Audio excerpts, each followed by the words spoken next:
Krishna Prasthaya Bhutale Srimate Bhaktivedanta Swami Niti Namine Namaste Saraswate Deve Gauravani Pracharine Nirvisesa Sanyavadi Paschatya Desatarine Jaya Sri Krishna Chaitanya Prabhu Nityananda Shri Advaita Gadadhar Srivasadi Gaura Bhaktavinda Hare Krishna Krishna Krishna Hare Hare Hare Rama Rama Rama Hare Hare.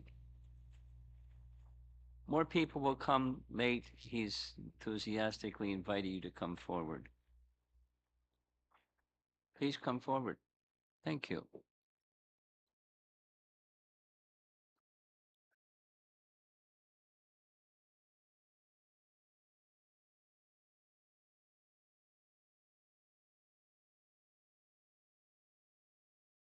Are there persons here this morning that were not here yesterday evening? A few. Okay. Welcome. Uh-oh. Uh-oh. Uh-oh.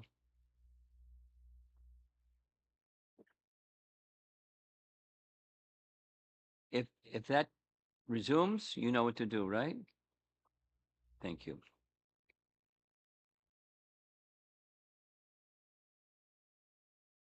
Yesterday evening, there was an introduction to the path that was followed by our founder Acharya Srila Prabhupada to create this light of the Bhagavat. The circumstance was he was living alone in Vrindavan, and he was making periodic visits to Delhi and Bombay, now Mumbai, to secure friends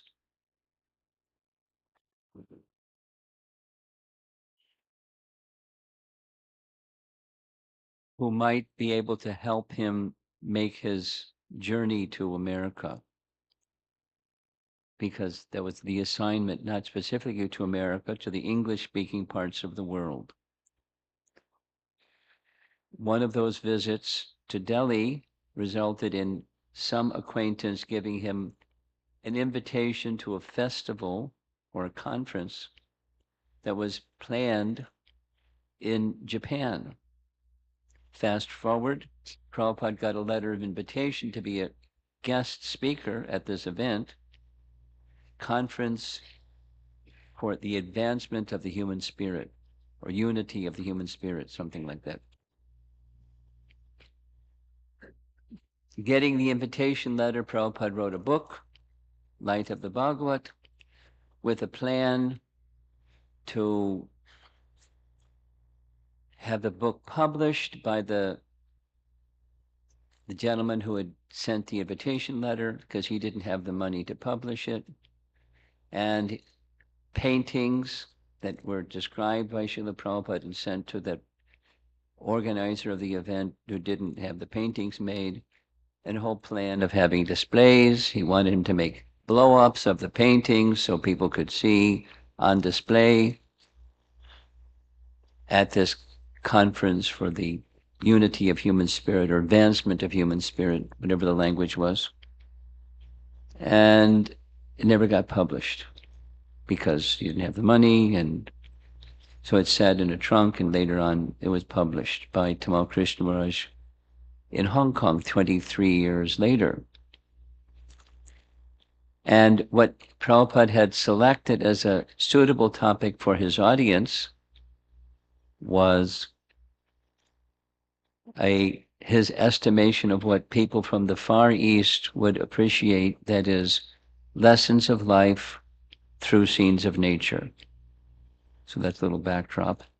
And therefore he selected chapter 20 of Canto 10 which is a description of the rainy season in Vrindavan, followed by the autumn season in Vrindavan. And that's the storyline of the book, Light of the Bhagavad. And so this morning is focus on the rainy season. And there's some very nice things to say about the rainy season. There's many nice things to say. But one of the main sources is Kavi Karnapur.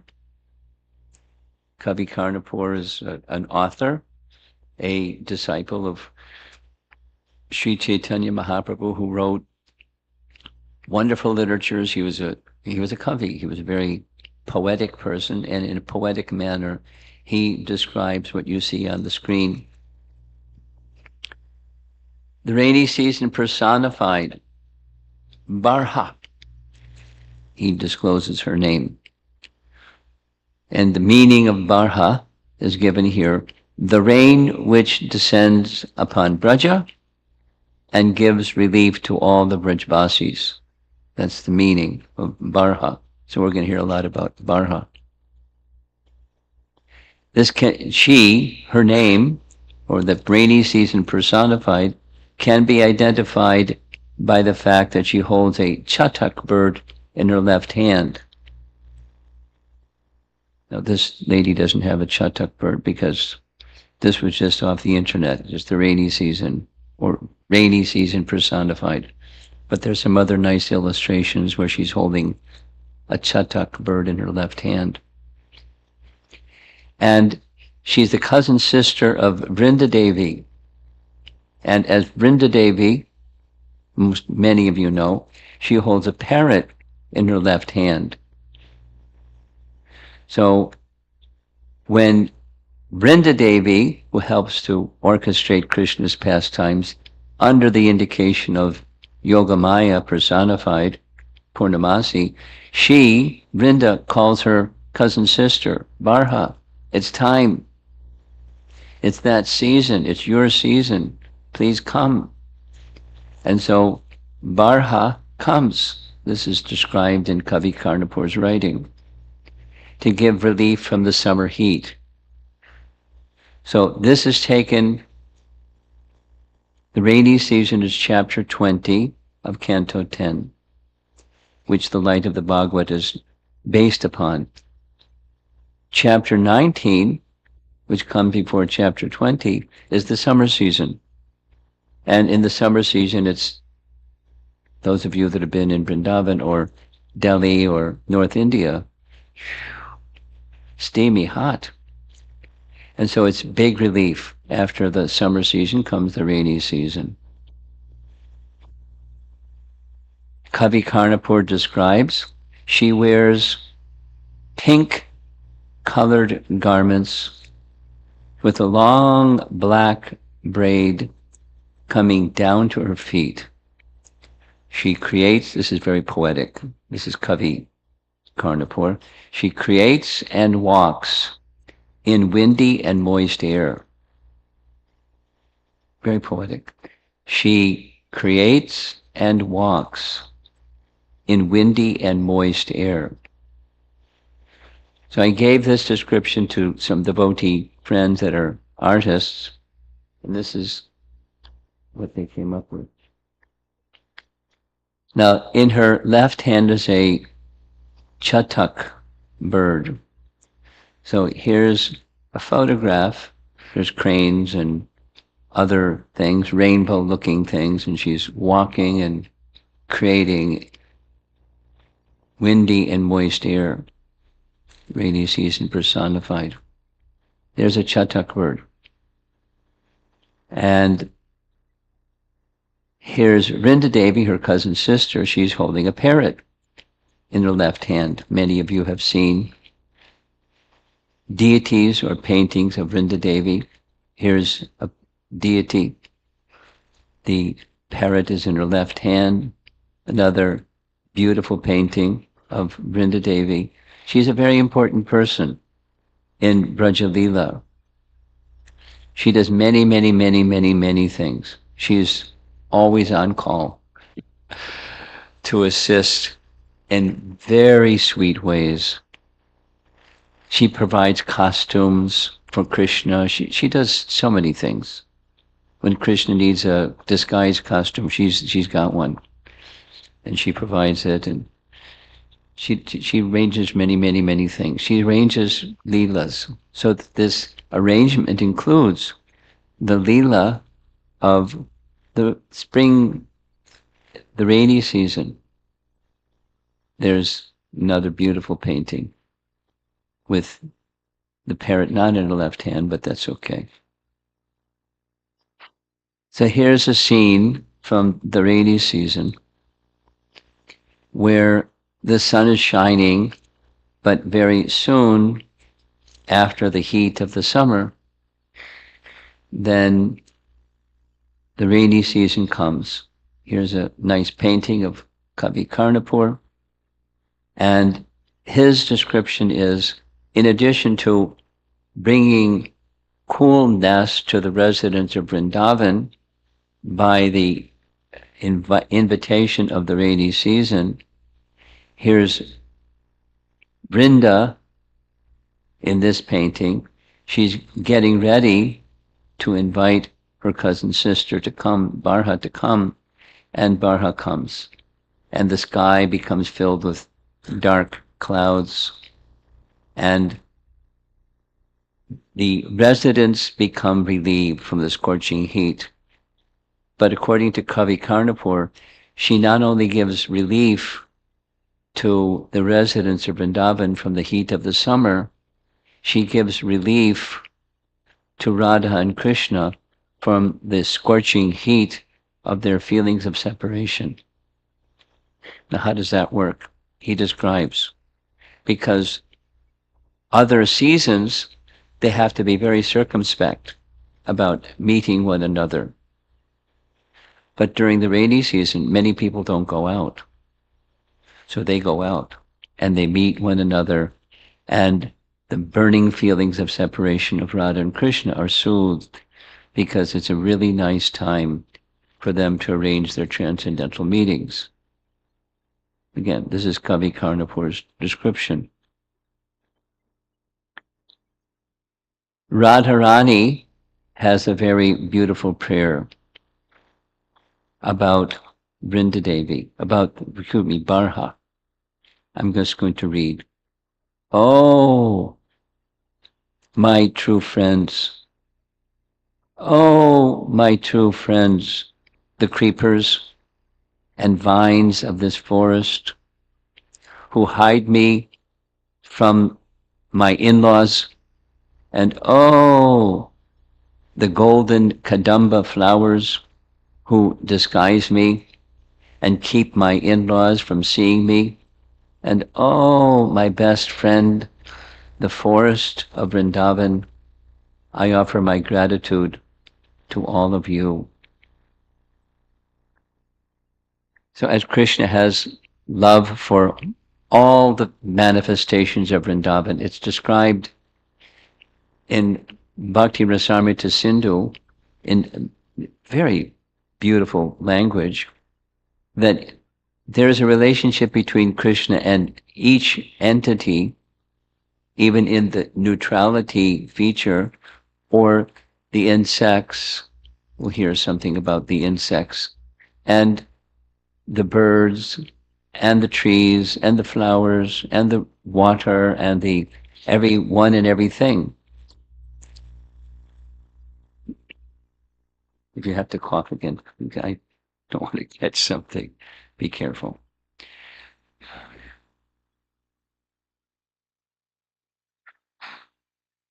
Krishna reciprocates in a loving way, according to Rupa Goswami, in such a manner that by his glances, or his words, or his whole demeanor, they feel reciprocation with Krishna's love, and they feel fully connected and satisfied in their particular relationship with Krishna, feeling essentially it doesn't get any better than this.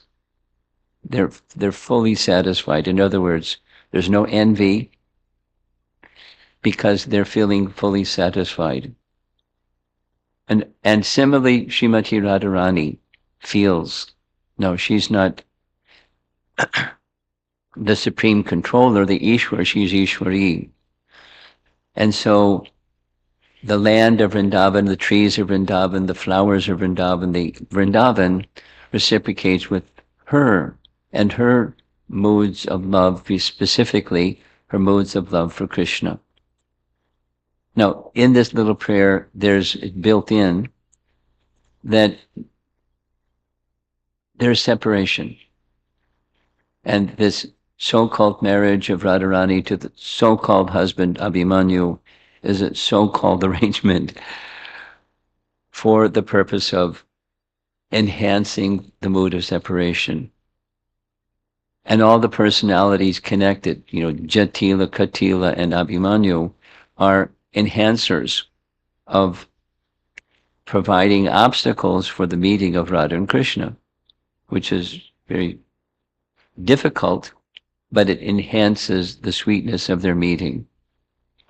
So there's so much in Vrindavan that's hidden in one sense, but it's in plain sight for those who are understanding the moods of love of Radha and Krishna in Vrindavan. The moods of love of Krishna outside of Vrindavan is different. He has wives, and they have children, and so forth and so on.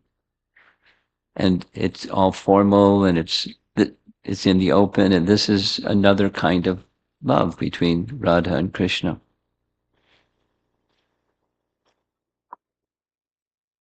In the very Kavi Karnapur explains in his writing that the very beginning part of the spring season, when Krishna gets the opportunity to see Radha, he feels similar happiness as she just expressed, that there's abundance from the hot summer season, flowers appear, and the decorations of Vrindavan, due to the rainy season, is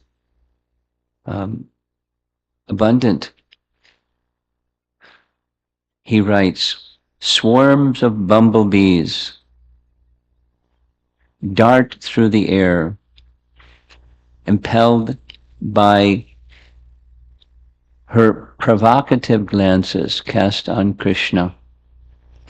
She wears effulgent, attractive blue garments, that's Radha, in the form of freshly formed, glistening rain clouds, while the gentle, rumbling rain clouds fill the forest, and with sweet sound of her elegant voice. This is poetic language by Kavi Karnapur. He's called Kavi because he's very poetic. And this rainy season, of course, this is not what's in light of the Bhagavad, it's just a Braja depiction of this special feature of Vrindavan during the rainy season. Now, we all hear about Krishna's color. This is a very beautiful painting of depicting Krishna to be blackish. But our acharyas describe he's not exactly blackish like the dark of night, but he's more bluish black, according to our acharyas. And Bhakti Siddhanta describes his color is more like the color of an atasi flower. So there's an atasi flower. Here's another picture of an atasi flower. And sometimes Bhakti Siddhanta said more like a vatasi flower. I don't know the difference, but you can see there's a Chinese painting of a vatasi flower. And that's Krishna's color. Of course, Radharani is golden like lightning, and Krishna is darkish like a rain cloud in the rainy season. So because the rain, the moisture is filled in the rain cloud, it's a dark blue color. Sometimes our acharyas say this word megha varnam. Varna means category, could also mean color. And it's a dark rain cloud filled with water. That's Krishna's color. Here's a very nice description by Baladev Vidyabhusan, where he also describes Krishna's color. Without a doubt, Achyuta is dark-hued because of the dark, blue-eyed, beautiful gopis. They cast their sidelong glances upon him. The gopis, on the other hand, are certainly golden-hued due to constantly meditating on his golden-hued garment. Krishna is often depicted wearing a golden-colored cloth. I included this next picture because it's just very nice. This is Kusum Sarovar. Many of you have been there. This is a nice photograph of Kusum Sarovar during the rainy season. And this is Nandagram, similarly with a big rain cloud over Nandagram in the rainy season. And when the rainy season comes, something else happens. The peacocks show themselves and they start cooing, or whatever peacock sound is. I don't know if anybody can make the sound of peacock.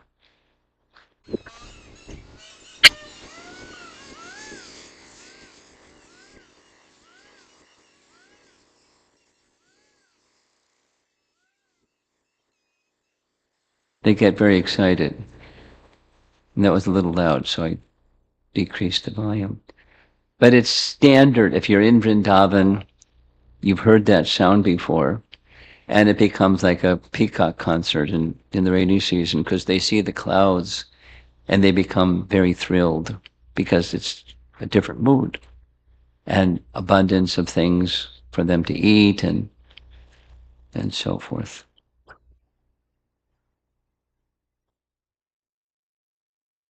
There's a nice painting.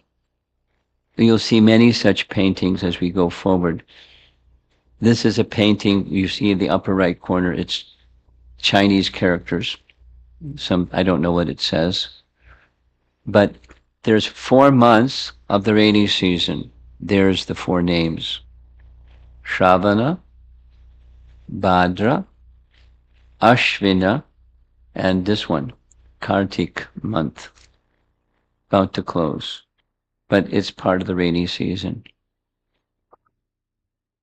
And there she is again, Barha, rainy season personified. And there's a very nice dramatic reading of the description of Vrindavan after the rainy season, because this chapter 20 is both the rainy season and what comes after, but the bounty that comes from the rainy season is described very nicely. And I hope it works.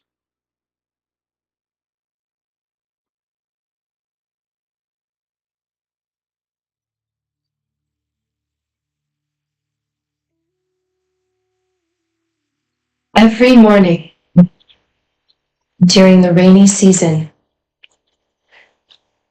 Krishna remains inside with his parents, and the cows stay in the Goshala until the rain stops. And Krishna reciprocates with his parents by allowing them to cuddle and caress him. However, as soon as the sky clears, he runs to collect the cows and proceeds to the forest, along with Balaram and the other boys.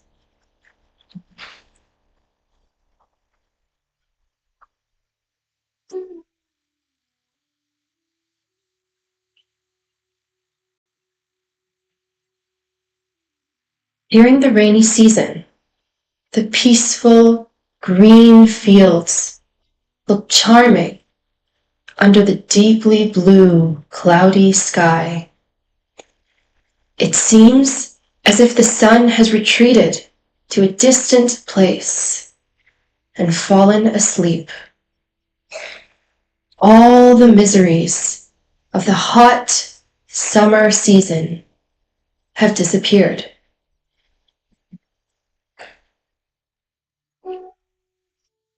Krishna and the boys see the beauty of the forest as if personifying the goddess of the rainy season.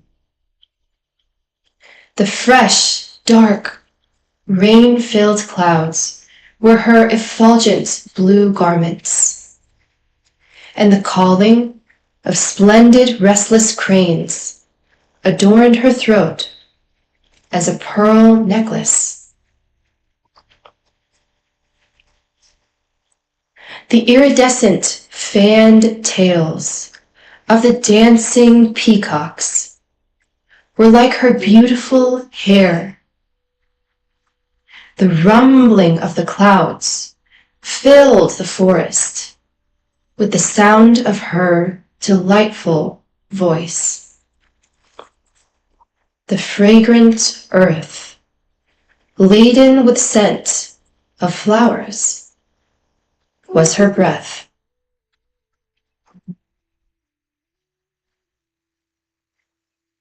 In the form of tiny raindrops, her gentle face was moistened with tears as she waited eagerly to present Krishna with fragrant garlands made from the tiny malati flowers from her dangling creepers.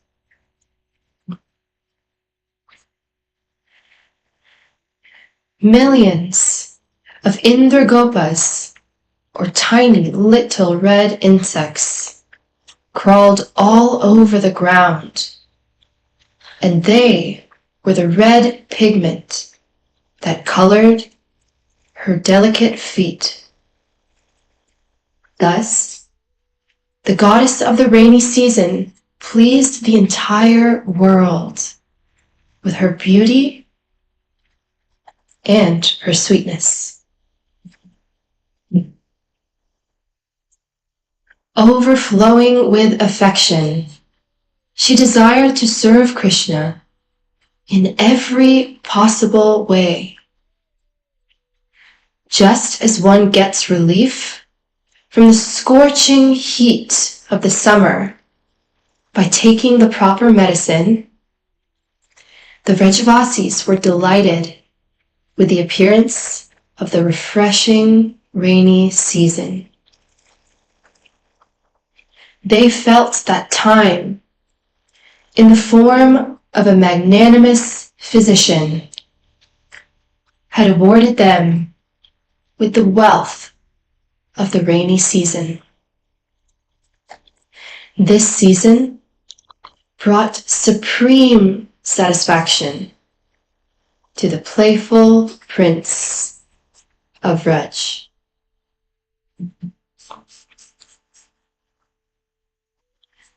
During this time, the cows ambled lazily along, sometimes lounging under the shady trees, while Krishna beautified the scene by sitting nearby on the root of a tree and singing a wonderful song.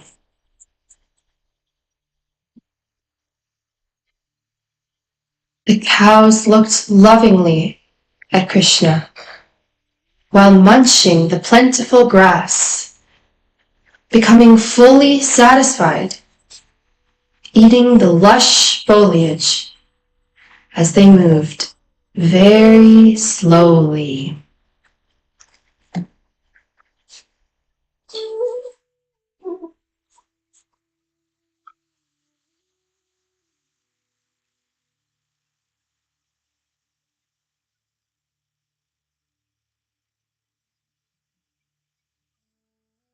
They walked peacefully here and there without any disturbance, while the constant swinging of their tails created a marvelous scene of pure, effulgent beauty.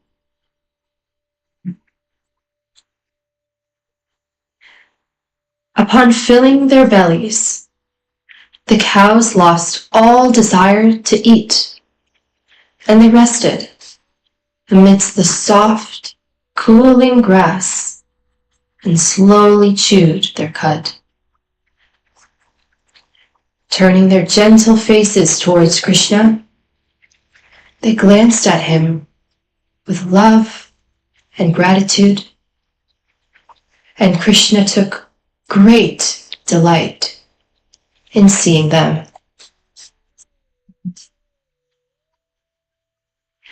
As the cows rested, Krishna and his friends absorbed themselves in playing ball with the Kadamba buds of the Kadamba trees.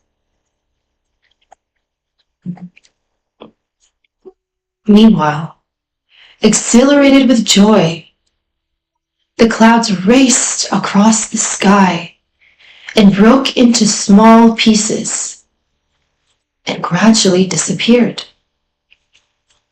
Due to the increasing heat of the day, attractive pearl-like drops of perspiration formed on Krishna's lotus face. Although tired from playing, Krishna looked radiantly beautiful.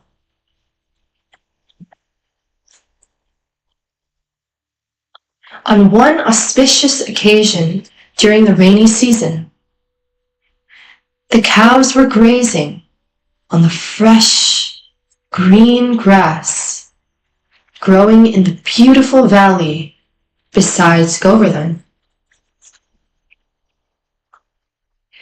Krishna sat on a throne made of smooth stones next to a waterfall flowing with fragrant water from the top of Govardhan Hill.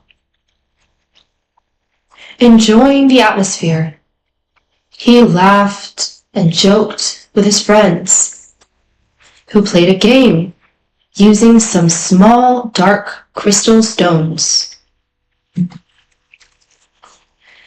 Then the boys began to push and shove each other, when suddenly a lightning bolt struck from the clouds above. It was as if the clouds cast an angry frown just to stop the boys from fighting. Becoming frightened, the boys ran away.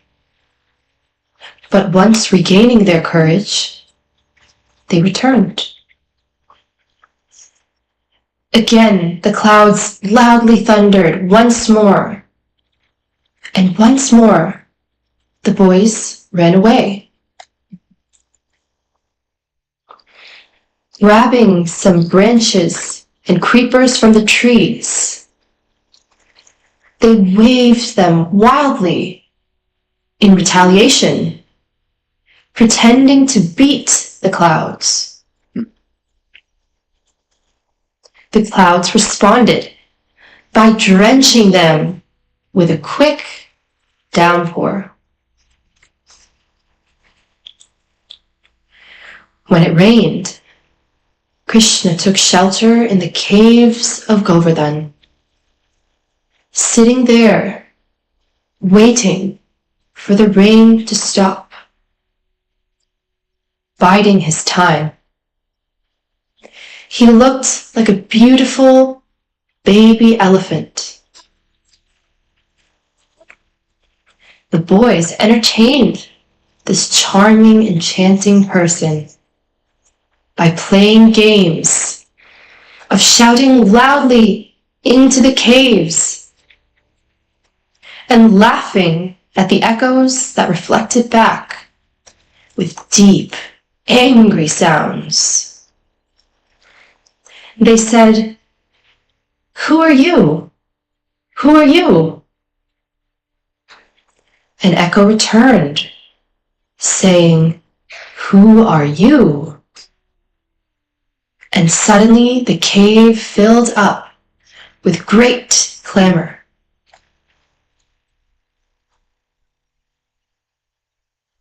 Ordinarily, it is not very good to mistreat the giver of shelter. However, this irreverent behavior did not fault the boys, but it allowed them to please Krishna. Indeed, they blessed those caves with their presence. At such times, the joyful boys would paint designs on Krishna's face and body with colored mineral powders, and they would surround him and happily dance for his pleasure, while Krishna floated on a river of happiness. A rich fragrance of musk saturated the entire atmosphere.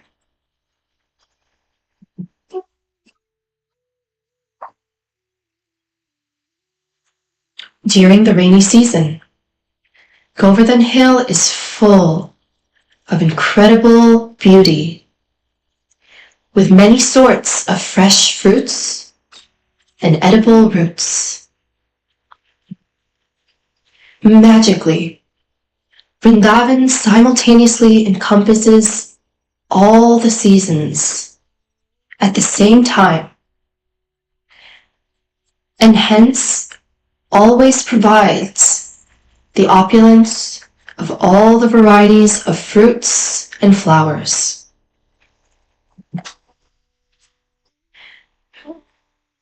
Nevertheless, when the dates or other jungle fruits ripen, those fruits are especially abundant.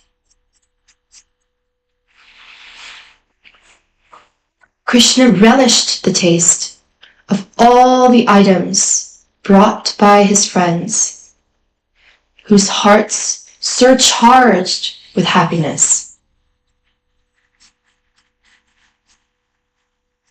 In this way, Krishna enjoyed his pastimes on Govardhan Hill.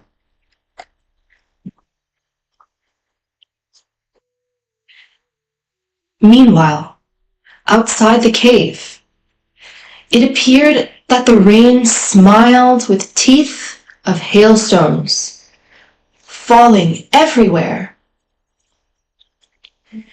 Krishna's young friends ran outside to pick up all the particles of ice and bring them back into the cave. With hands folded in Pushpanjali, they offered the hailstones as flowers to Krishna's lotus feet.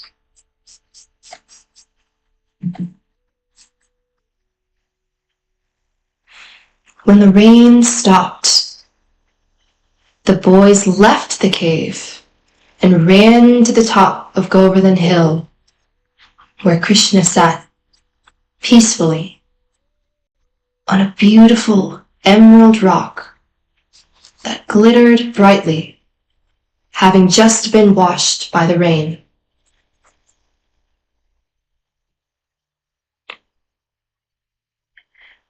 His friends fanned him with pure white chamomile flowers, filling the air with the fragrance of musk.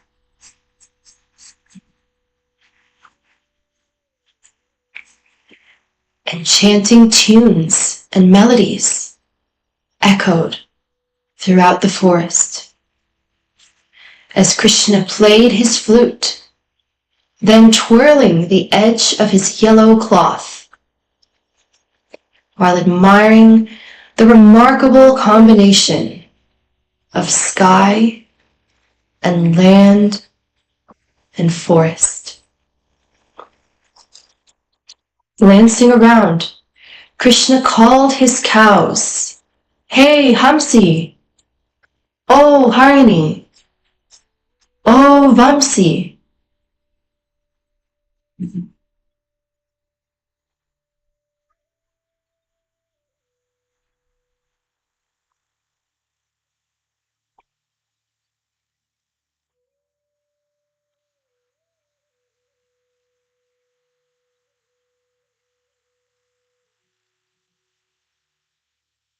Mooing in response to hearing their names, the cows came running across the valley to stand close to Krishna.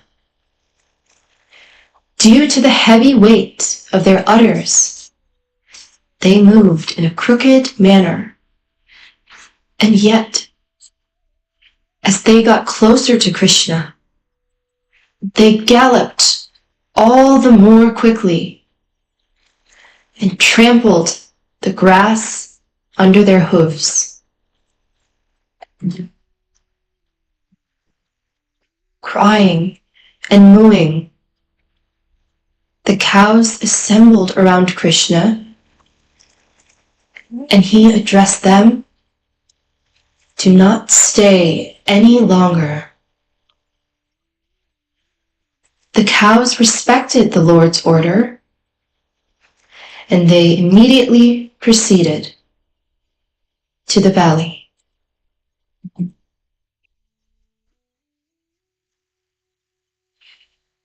As Krishna walked home, it seemed as though he stole the minds of the various birds and beasts. They could not go with him throughout the rainy season. But now, all these forest dwellers accompanied Krishna and his cowherd boyfriends as they enjoyed various fun-filled pastimes along with the wonderful cows of Vrindavan. With great anticipation, the Vrajavasis awaited the return of Krishna and the cows. First, they saw dust in the distance, created by the hoofs of the cows. Then, they heard the cows bellowing. Next, they saw the gopas coming in front of the herd. And finally, they beheld the bright blue effulgence of the jewel-like prince of Vraja.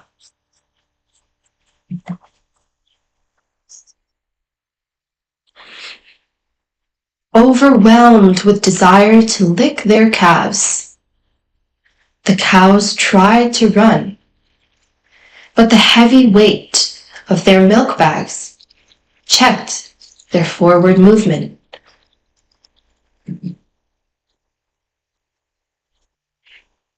Upon hearing Krishna's flute, the cows produced a pleasing sound as they entered Vrindavan. The entire city had been bathed in the rainy season's showers.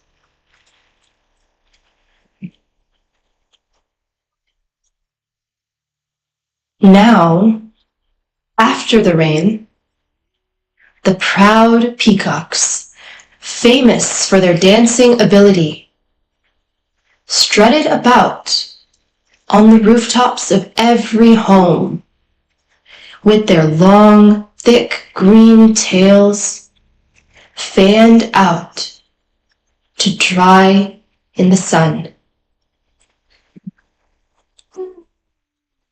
A splendid flag flying throughout the city like tender green leaves indicated the intense joy felt by the residents of Vrindavan watching Krishna's return.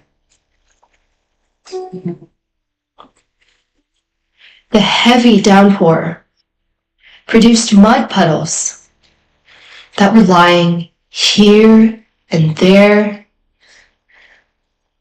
and the water mixed with sandalwood and rushed through the city to bathe the feet of Krishna and the cows as they returned.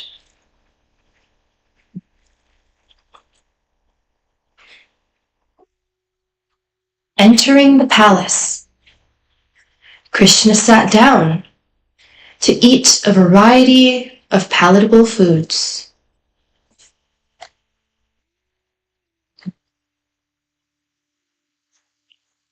After being lovingly fed by Mother Yashoda,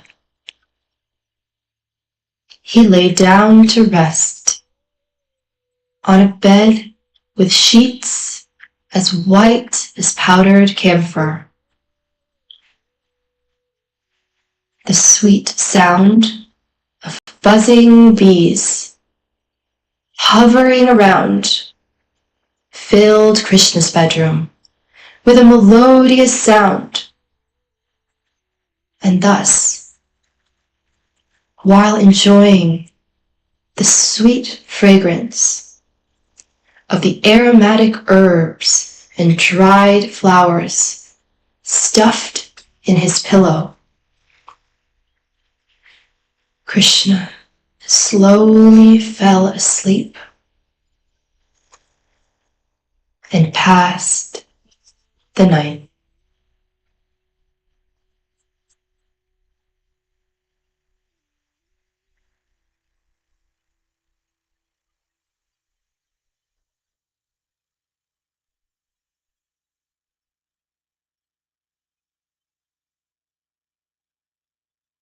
That's chapter 20. Light of the Bhagavat is extracting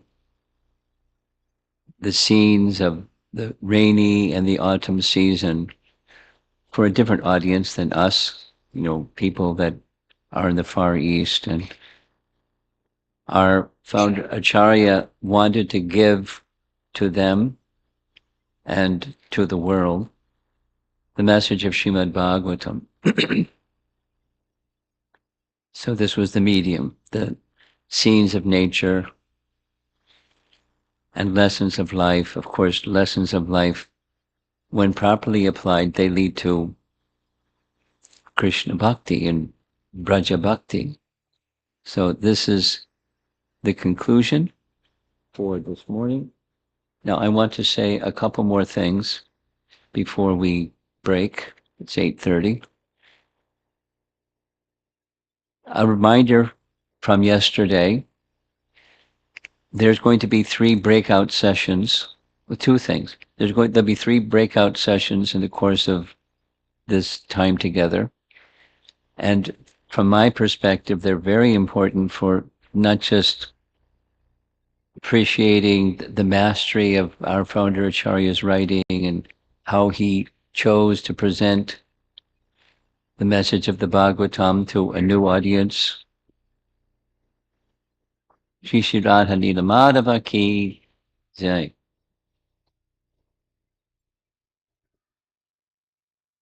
But there's also an opportunity to receive those lessons and remember them, recall them, and apply them, and that's the intention of those breakout sessions. So to get the most of what we'll be doing when we have those breakout sessions and then leaving after this time together, take notes. It'll help you retain going forward in time, not just you get the right answers during our breakout session, but you'll take it with you. It's just a rule of education. You write something down, it helps you remember it, not just for the breakout sessions, but going forward in time. And another point is, purposefully, I've included a number of paintings that are, and information as well, about the Far East, paintings that are illustrating these messages as Prabhupada wanted for the purpose of the light of the Bhagavad, to have illustrations matching the culture that he was addressing. So you'll see a number of those, and it's purposeful.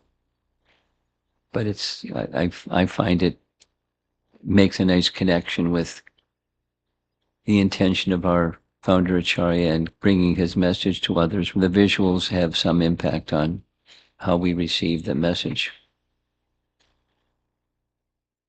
So it's 8:30. Let's see if there's some discussion, or comments or questions. Yes. Back again. So it starts off with a bumblebee, and then when he's resting, it ends with the bees.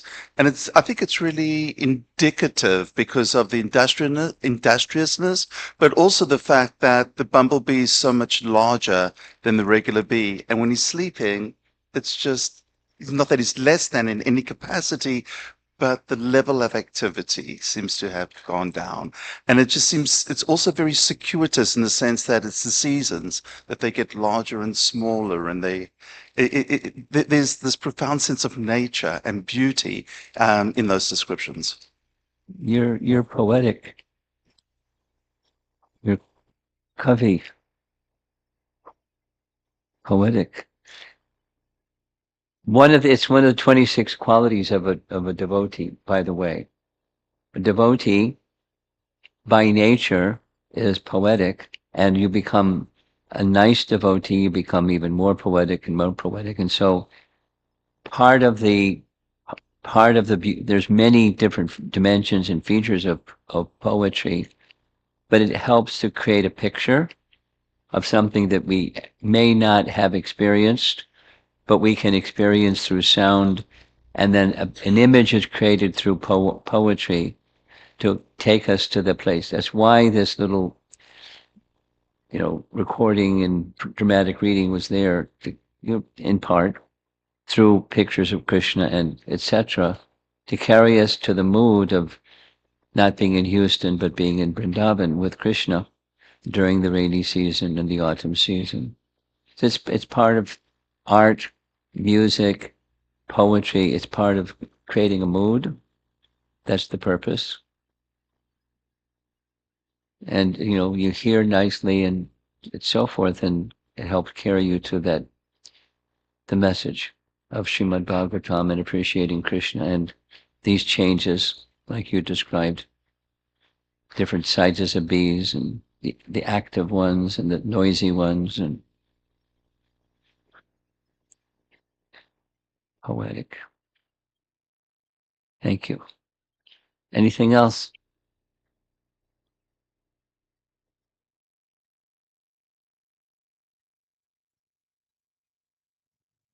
Hare Krishna Maharaj. So I want to know, you mentioned that Bhaktisiddhanta said that Krishna's color was like, I don't remember the name of the flower, but like that flower. And that color is very different than the Meghavarnam color that was said after. So like, how does that work, I guess? If it's this, it's not that. If it's that, it's not this. It's mutually exclusive depictions. That's what you're saying. Not exactly. Yeah, it seems that way, but I'm trying to understand how they're how the colors are. I'm trying to understand how Because I'm open to the idea that there can be different colors, but I want There to we know go. how. And there are different ways of appreciating a color. And some may describe a color like this, or like that, or like that. And, you know, for you and me, how do we know what Krishna's color is anyways? So we take this, you can say, a collage of different depictions, and it's at least it's directionally like that. And it will help us in our meditation upon Krishna. So start with that and wait for that wonderful day when Krishna reveals himself and you have your own experience.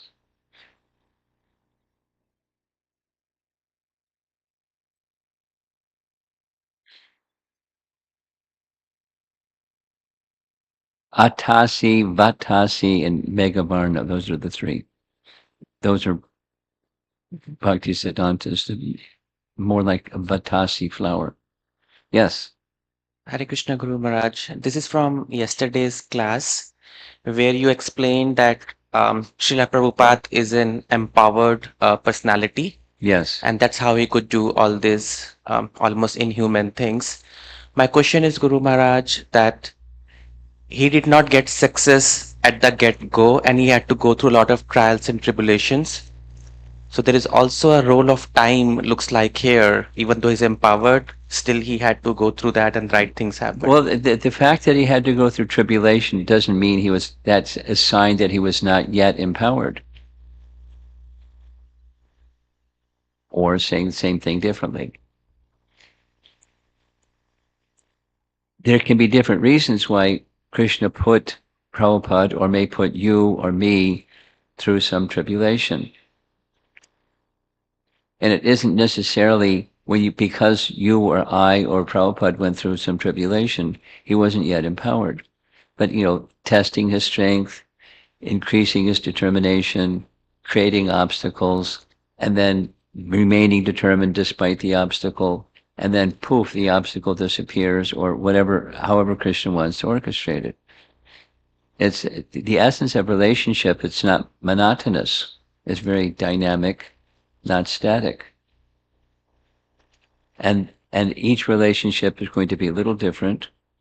And there's a lot written by our acharyas on that topic because it's the nature of the place where there's duality, and sometimes good fortune, sometimes ill fortune, sometimes honor, sometimes dishonor, sometimes pleasure, sometimes pain, sometimes. And the materialist responds differently and the spiritualist responds differently. Prabhupada wasn't discouraged. He was untiringly determined. Even when he was having success, there were setbacks, and that's quite okay. Here's a little Prabhupada story on just this particular point.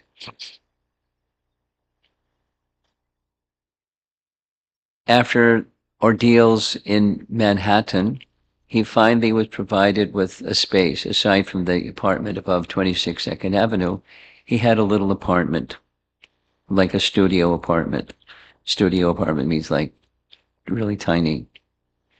And he was happy with that because it gave a place where he could invite people to come and hear his message, Bhagavad Gita, etc. So on one particular occasion, he made some nice advertising and asked the devotees to advertise. However, on that particular occasion, whatever the reason was, nobody came. He had prepared a feast. He cooked a feast, and nobody came. Was he discouraged? He wasn't discouraged. According to this history that I heard recently, he had a little reel-to-reel tape recorder.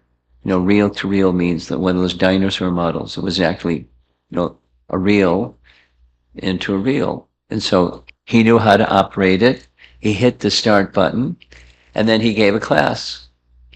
Later that class was transcribed, and that class became the introduction to Bhagavad Gita. There's now who knows how many millions of copies of Prabhupada's introduction to Bhagavad Gita was created in such a circumstance. So who can say good fortune, ill fortune? One is fixed in devotion.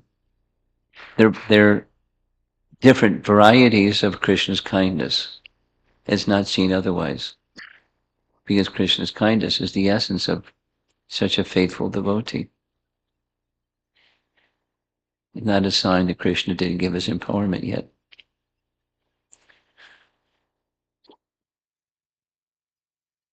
Anything else?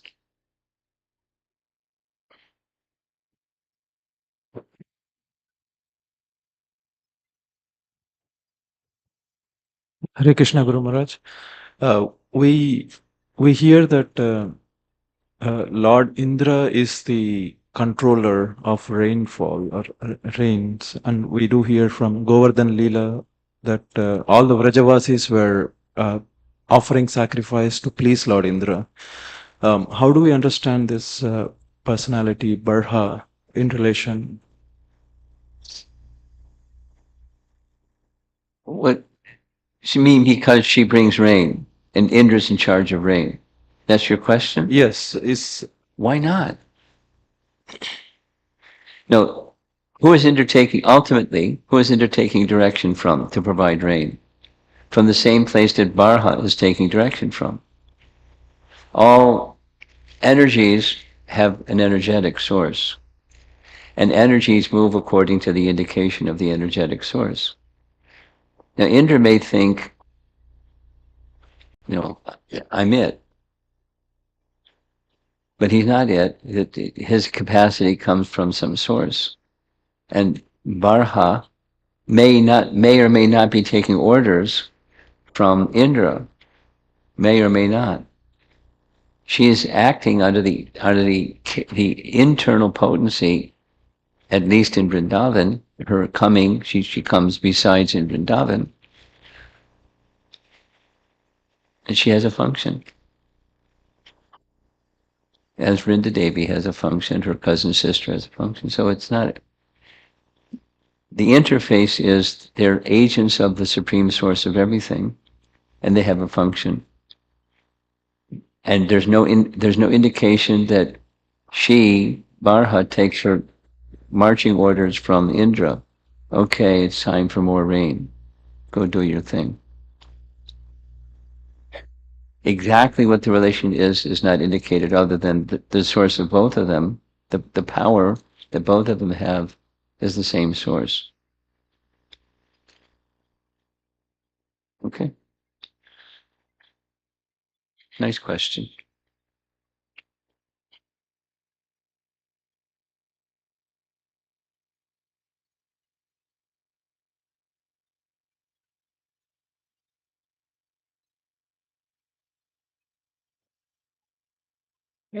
Hare Krishna Maharaj. Hare Krishna Maharaj. If there is Bhara and Indra that produce the same thing, rains, are there other devatas that produce the same thing? Well, she's not exactly a demigod. You're asking, is she a demigod? No. She's one of Krishna's Shaktis, at least in her behavior in Vrindavan, and her cousin sister invites her to come, and she comes. So your assumption is a little misplaced. She's not a demigod. Now that's a little bit like his question, is she an agent of the demigod, Indra? It's a little bit like his question. And exactly what the interplay is between them, I haven't read anything, so I can't say. But she's not a demigod. And are there other persons that have similar functions in Vrindavan? For sure. There's many personalities in Brajalila that aren't taking their saluting orders from some demigod, but they play a part in Krishna's pastimes. They're under the direction of the internal potency for Krishna's pastimes. Okay.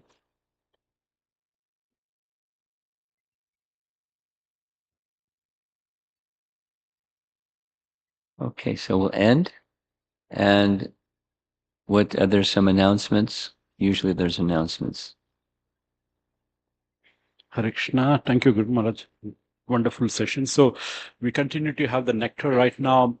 As per the schedule, devotees who have registered, there's a schedule printed, and we have breakfast. Now, breakfast is for everyone, including registered, non-registered. So it's in the Gauranga Hall, just next to this temple. If you just walk out, please wear your shoes. It's very cold. It may rain. And the next is, please ensure if you're registered, you get a book and you get your wristband. So this is a Light of Bhagavata book. It's a wonderful book, and there's a book out there. And if you need to, devotees who need to buy it, they can give some donations. That being said, the breakfast timing is only from 9 to 10 a.m.